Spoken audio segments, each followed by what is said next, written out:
अस्सलामु अलैकुम वरहमतुल्लाहि वबरकातुहू। दोस्तों, उम्मीद है कि आप तमाम हज़रात बख़ैर आफ़ियत होंगे। हमारे चैनल अफ़कार व ख़यालात में आप सबका एक बार फिर इस्तक़बाल है।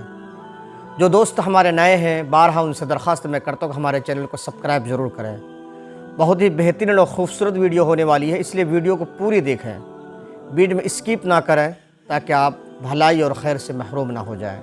दोस्तों, अल्लाह तबारक तआला ने इस दुनियावी ज़िंदगी में हमें जो वजूद बख्शा है, तो हमें ये सिखलाया है कि जिस तरीके से हम अल्लाह के हुकूक़ अदा करते हैं, अल्लाह की इबादत करते हैं, नमाज है, रोज़ा है, हज है, ज़कात है, इसी तरीके से दीगर उमूर हैं, इसी तरीके से अल्लाह तबारक तआला ने हमें बंदों के हुकूक़ अदा करने की भी तलक़ीन की है। बंदों के हुकूक़ वो है जो बंदों से मरबूत हो, एक दूसरे से समाजी ज़िंदगी से जो मरबूत हो। गरीब है, यतीम है, नादार है, बेवा है, बेकस है, बेसहारा है, इन लोगों को बताए कि हमारी देख रेख करना हमारी इस्लामी अखलाकी ज़िम्मेदारी है। अल्लाह तबारक तआला ने हमारे माल में ज़कात इसीलिए फ़र्ज़ किए हैं ताकि जो गरीब यतीम समाज में, इलाके में, शहरों में, देहातों में रहते हैं, उन तक बताए कि हम अपनी ज़िम्मेदारी के साथ अपने माल को इसी तरीके से ज़कात को पहुँचाने वाले बने। कभी अल्लाह ने ज़कात को फ़र्ज़ किया ताकि हम ज़्यादा से ज़्यादा लोगों को मुस्तफ़ीज़ कर सकें। कभी अल्लाह ने खैरात की शक्ल में, सदक़ात की शक्ल में, फ़ितरात की शक्ल में हमें तलक़ीन की है कि अपने गरीब भाइयों तक, अपने यतीम, नादार, इसी तरीके से वो बेवागान जो बताए कि बेसहारा है, लाचार है, उन तक बताए कि अपनी दौलत का कुछ हिस्सा जो कुरान करीम ने अहादीस रसूल सल्लल्लाहु अलैहि वसल्लम की तरफ से मुतय्यन किए गए हैं, मखसूस किए गए हैं, उस मखसूस रकम को दूसरों तक पहुँचाना हमारी इस्लामी ज़िम्मेदारी है। यह हमारे माल के मैल को, कुचैल को ख़त्म करता है। कुरान करीम अल्लाह फरमाते हैं, कद अफ़लह मन तज़क्का, ज़क्का युज़क्की, तज़कियतन के माने आते हैं साफ़ सुथरा करना। अल्लाह तबारक तआला माल के ज़कात के ज़रिए से हमारे माल के मैल कुचैल को साफ़ सुथरा और पाक साफ़ बना देते हैं।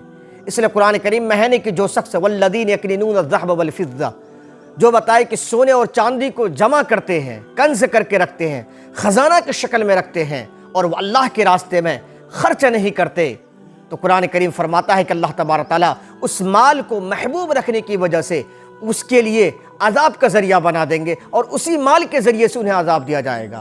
अब्दुल्लाह इब्न मसूद रज़ियल्लाहु तआला अन्हु फरमाते हैं कि अल्लाह तबारक तआला उस कंज़ को, उस माल को जो ज़कात अदा नहीं की जाती, जिस माल का, अल्लाह तबारक तआला क़यामत के दीनार की शक्ल बनाएंगे और इंसान के जिस्म को लंबा चौड़ा करेंगे और उस दीनार को आग में तपाएंगे, धिपाएंगे और इंसान के जिस्म में बिछा देंगे। इस तरीके से उन्हें अज़ाब दिया जाएगा।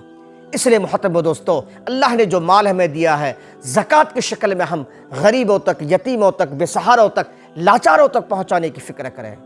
आज बताए कि माल हमारे पास बहुत है, इंसान के पास करोड़ों की दौलत है, तरक्की और खुशहाली का ज़ामिन बन सकती है, लेकिन शर्त यह है उसका सही और मुनासिब इस्तेमाल करके सही कामों में ला जाए। और सही काम यह है कि गरीबों तक, यतीमों तक उस माल को पहुंचाया जाए, एक जगह ज़ख़ीरा करके ना रखा जाए। यक़नीनून ज़हब, कंज़ बोलते उस माल को जो दफीना हो, ख़जाना और जमा करके रखा जाए। उलमा ने लिखा है कि अगर उस माल की ज़कात दे दी जाए, फिर वह कंज़ नहीं रहता, फिर वह दफीना नहीं रहता, बल्कि वह माल पाक साफ़ हो जाता है। इसलिए कुरान करीम में फरमाते हैं कि जो लोग माल के ज़कात नहीं देते, उस माल को अल्लाह तबारक तआला उसके बताए कि पेशानी पे, उसी तरीके से उसके दोनों मूढ़ों पे और पीठ पे दागा जाएगा और उससे कहा जाएगा, चखो इस अज़ाब का, बताए कि अज़ाब जिस माल को तुम जमा करके दुनिया में रखते थे, गरीबों, यतीमों, नादारों को नहीं देते थे। इसलिए आज ज़रूरी है कि इन्फ़ाक़ फ़ी सबीलिल्लाह का अल्लाह के नबी ने बड़ी फजीलत बयान फरमाई है। अल्लाह के नबी सल्लल्लाहु अलैहि वसल्लम रमज़ान मुबारक के अंदर सबसे ज़्यादा सखी और फैयाज़ बन जाते थे। हवा से भी ज़्यादा तेज़, रिवायत के अंदर आता है कि हवा से भी ज़्यादा सखी और फैयाज़ बन जाते थे। इसलिए आयशा सिद्दीक़ा फरमाती है, नबी पाक सल्लल्लाहु अलैहि वसल्लम जब इस दुनिया से तशरीफ़ ले गए, पर्दा फरमा गए, आपका इंतकाल हो गया, तो आपने अपने बताए कि विरासत में एक भी दिरहम दीनार नहीं छोड़े, बल्कि अल्लाह के नबी सल्लल्लाहु अलैहि वसल्लम मरने से पहले सारे चीज़ को सदक़ात कर दिए। ना किसी को वसीयत की कि हमारा फ़लाँ माल है, फ़लाँ चीज़ है, फ़लाँ आदमी को दे देना या फ़लाँ ले लेना। इसलिए शरीयत मोहम्मद सल्लल्लाहु अलैहि वसल्लम में माल अच्छी चीज़ है, लेकिन कहा कि शर्त है कि मोमिन के हाथ में हो, तक़वा वाले के हाथ में हो, ताकि वो अपने मालों का ज़कात अदा करते रहे। महरूमीन, साइलीन का उसमें हक़ है। कुरान फरमाता है अल्लाह ने हक़ रखा है, उस हक़ को अदा करने वाला बने। इंशाअल्लाह अज़ीज़ अगली जो हमारी वीडियो आएगी उसमें इंशाल्लाह ज़कात के ताल्लुक़ से, ज़कात के फ़ज़ाइल, ज़कात के निसाब क्या है, ज़कात की फ़र्ज़ियत और ज़कात क्यों देना चाहिए, ज़कात के फ़वाइद क्या हैं, इंशाअल्लाह उसमें भी तफसील से गुफ्तगू की जाएगी।